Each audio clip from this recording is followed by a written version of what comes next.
Hi everybody, welcome back to my channel, Moon Crab Tarot. I'm Ray. If this is the first time joining my channel, welcome.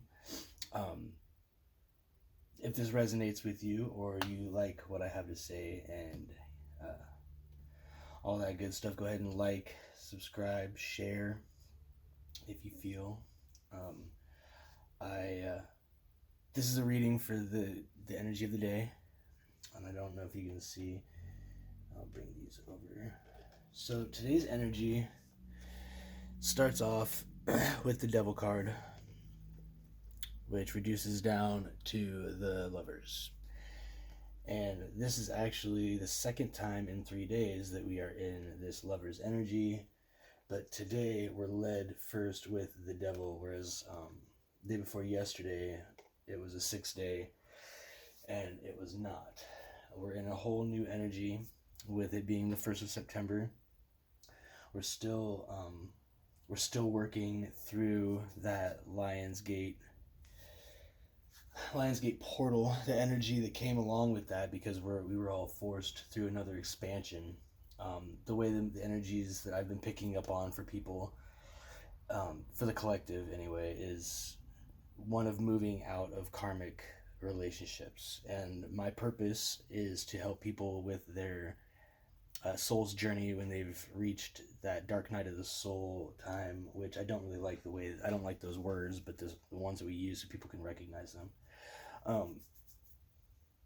So when I do readings, I'll pick up on the collective's karmic baggage. And if you think about it, a lot of people that I've been talking to, they're like, wow, I can't believe how many people are getting into relationships right now, or how many people all at the same time were talking about their narcissistic partners, and now they're all out of it, and now they're all finding new relationships. Well, most of the time, if they've come out of a karmic relationship, they're moving right into another one, which is exactly what the Lovers talks about. The Lovers is a karmic soulmate.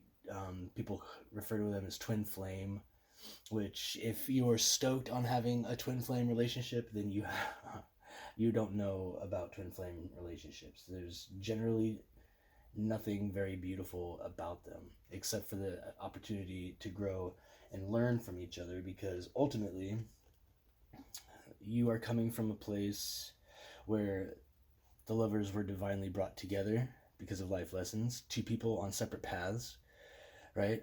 Challenges and obstacles between them, they're being brought together.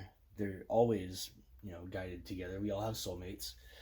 We don't always get to incarnate with our soulmates, but for those of us that do, the reason why is because we have an important lesson, a takeaway from this that's going to grow us as individuals, that bring us closer together to actually relieving that individuality.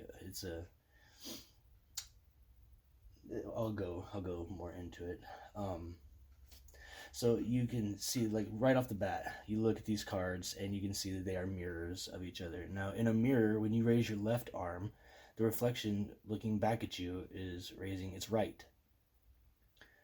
It's equal and it's opposite. It's reversed, but the same. It's exactly the same, just the opposite. And that's exactly what's happening here in these cards, where the Aeon of Osiris, which I'm not going into that right now, Spirit.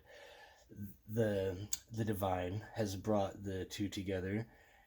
Here it's the devil, and he's got them chained together. Here there's freedom, there's abundance, there's opportunity. They're in the Garden of Eden. Here they're in hell. it's a it's a it's a choice to be made. You see here the man and woman, Adam and Eve, outside the Garden of Eden, and the energy of the devil. They're chained together. They both have been transformed into their animalistic, demonic selves. I have to thank that woman for doing that. That was awesome. Because they've fallen into a codependent, passionate, no doubt. That's what the fire represents. The devil has much less to do with heaven and hell, has much more to do with the way that it feels when you're in the relationship. One grows you through lessons. Sometimes, Kate, your destiny is tied up with this other person strictly for the reason of showing you where you lack growth. We're in that energy today. I took some notes and I'll go over them. The way that I read the numerology is month, day, year. I reduce them down at the very end to a single digit, which is a 6. But the numbers leading up to that on either side of it, I take I pay close attention to, because that tells the story of what the energies are. So the year is a 5-year. That's Hierophant, and it's also a change. So the Hierophant teaches us lessons through tradition and dogma. Um, Mostly it's tradition. So when we look at it in the aspect of tradition and change, traditional change and changing away from tradition, this is a year where we're all being forced to accept the lessons and learning that comes through change. This has been a huge year for change, moving into the age of Aquarius. Um, it's a big year for change and embracing that change, accepting our tower moments, which if you go back and watch the last 2 videos that I've posted, the last 2 days worth of videos I've posted, highly significant in the area of the tower moment, the hermit, and what that all means. Now the month of September is a 9 month. That is the hermit. So this is a point where, because of the change, the lessons in change, it creates a lot of confusion. It can be scary. Most people are reluctant to change. Change can be a scary thing because it takes us out of our comfort zone, which is where lovers turn into the devil. You get comfortable, you get complacent, you get codependent. You stop living the relationship for the sake of having a relationship. You start identifying yourself by the relationship, and that's the slippery slope. And so we need to start identifying ourselves by who we are, what we believe, what we want, what our passions are, most importantly. And the hermit's gone through a lot of shit all by himself. It was the Knight of Wands, the Page of Wands, even. Let's take it a step back. It's the Page of Wands, that struck out on his own through his journey, realized that the enlightenment that he was seeking was going to have to come from himself. So it's, as a dark night of the soul guide, I resonate heavily with the number 9, which is Virgo.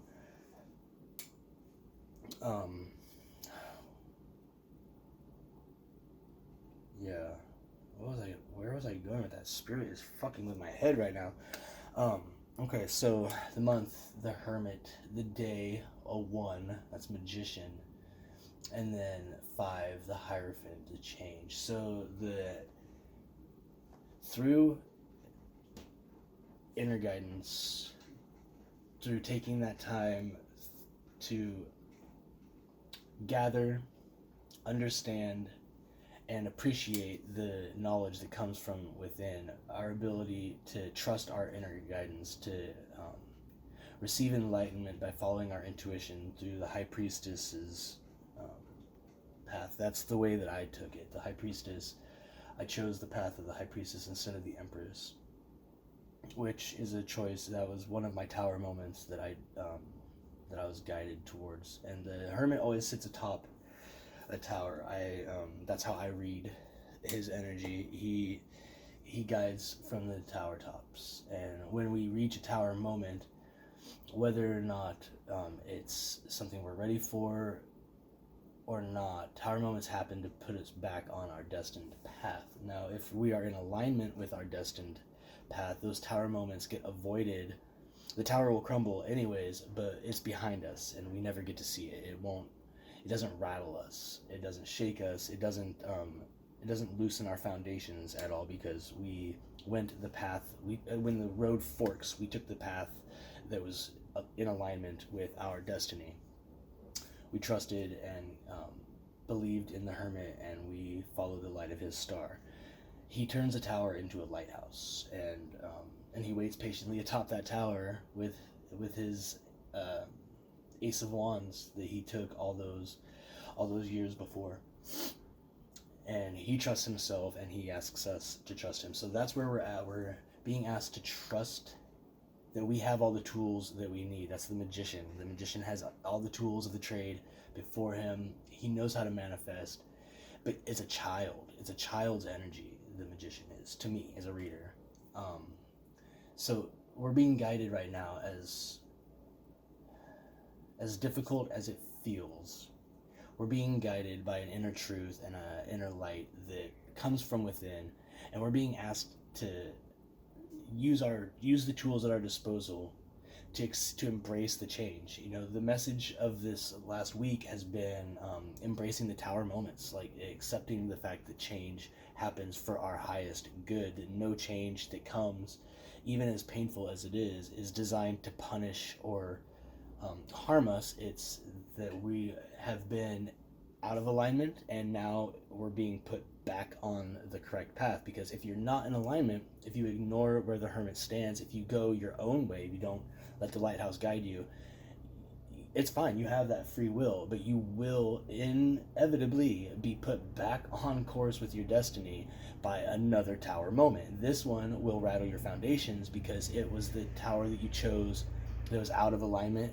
That will be taken away from you. If you can't identify that you are in disalignment with your destiny, you will be put back on that destined path, and it will hurt. You know, it will feel as though something's been stripped away from you, and it will. Your will ultimately is to be in alignment with your destiny. So you will invoke your own tower moments. Now, when you combine the energy of the hermit and the magician, you end up with the emperor energy, which is the number 10. And the 10 and the 10 sits right next to the Hierophant at this point. This is the emperor. This is all of the kings. This is a man that does not take direction. He's a self-starter. He can be closed off. Mostly what we're looking at is not the characteristics of the emperor. It's why is the emperor going before the Hierophant? This is somebody that should have all the answers, acknowledging that they don't. This is somebody that acknowledges that all the power in the world, there's a change that's needing to be taken. This is when the emperor goes before the priest, you know, and he's arms open. He's willing to accept teaching. He's willing to accept change, even a man that doesn't have to change, and male or female, doesn't matter. Someone that is embracing or stepping into that Aries, fire, leader, father energy doesn't have to change. This is him acknowledging that something needs to change, and he's seeking guidance. He's seeking counsel. We can reduce that down to the magician and the Hierophant side by side. Same thing. This is the magician seeking answers to how. So it's not always enough to have all the tools at your disposal. If you don't know how to use a tool, the tool itself doesn't do the job. It's the the mechanic with his tools that fixes the car. It's the contractor with his hammer that builds the home. The hammer can't build the home. The wrench can't fix the car, right?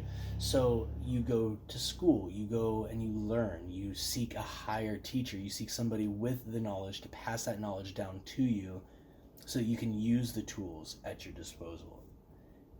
In rare cases, an individual will intuitively discover how the tools at their disposal are implemented, or they'll discover that the tools used in implementing change, in implementing progress or manifestation, that those all reside inside you anyway, that you yourself are the tool.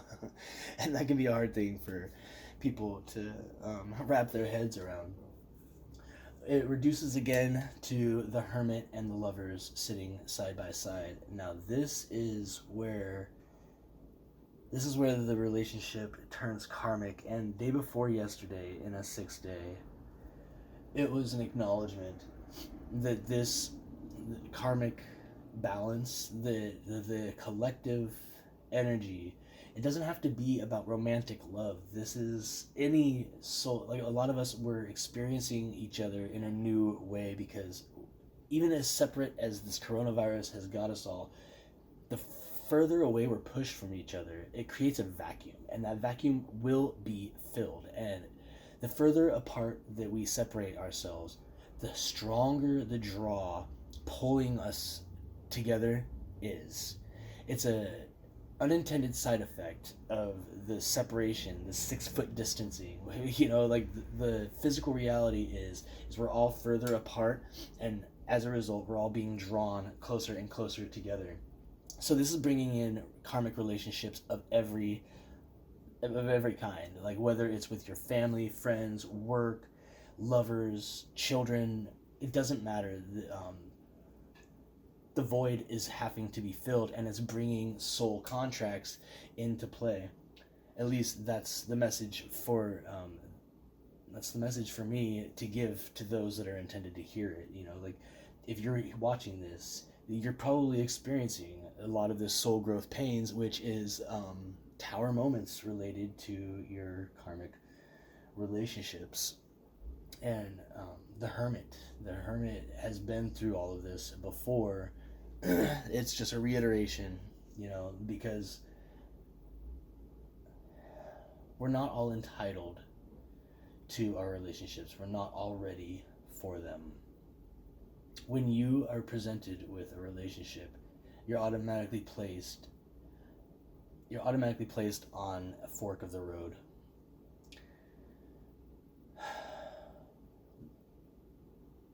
Like, do you take the relationship? Do you not? Do you want the relationship? Do you not? Are you aligned with this relationship? Are you not? The will it work out type things. Is it meant for me? Yes, if you're experiencing it, then it was meant for you. Sometimes it's meant for you to say no. Everyone's path is their own path, and they interlock every once in a while. Sometimes they run parallel alongside each other. Sometimes they just crisscross. At those moments where your path and your karmic partner's path, when they cross, and you get that one moment to share together, oftentimes we can attach ourselves to it. Most of us do. Most people attach themselves to that relationship because I found you, I've got you, I needed you, I want you. And that becomes something else. It turns from the beautiful experience of falling in love, feeling love, experiencing an expansion in the heart space, an awareness of self through recognition in another, and then we tie ourselves to it. We become attached. We refuse to let it go, and we go from lovers to the devil. We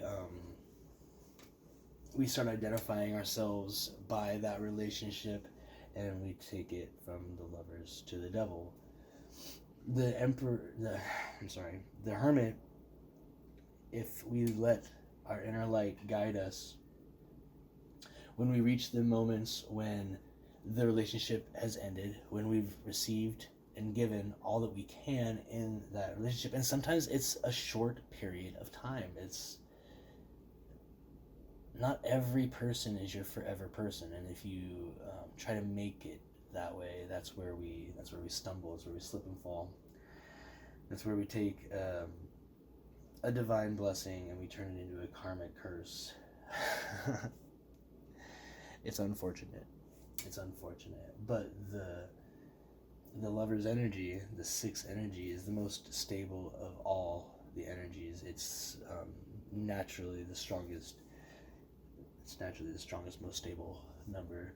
It's also a divine number, a being of the threes. 2 sets of 3s. 2 is about lessons and balance. It's finding a balance. And the balance is between self and others, between life and knowledge, and eliminating the duality. Like, this card, as beautiful as it is, isn't as beautiful as the Two of Cups. The Two of Cups, you know, it's got both the same characters. It's the third of this series, and it's the healthy, beautiful giving and receiving. It's two people with their cups full. And maybe I'll do a video on the full cup theory that I have, which isn't just mine. But and I'll be honest, like, I'm going through my own karmic release tower. A lot of my own energy is tied up in here, so and without many, I don't have any followers yet. My channel's brand new, and I've just been embracing the fact that I need to put the media out there. So I'm going to upload this video, and I'm going to get right into doing the energies of the day reading for September 1st, 2021. But this discussion here, this information that I just shared, this will be the basis. This will be the basis, and I'll just leave it at that. I have a feeling this is going to be another really heavy reading. I'm actually not looking forward to it, so I'm going to go ahead and do it. Thank you for watching. I hope that this gave some sort of clarification. More so than anything, this is a preamble so that when I go into the reading of the collective energies surrounding this, how it's affecting those of you that are stumbling upon this channel or upon this particular video and that video, you'll be able to have a basis for understanding. Feels heavy. All right, well, bye. Thank you.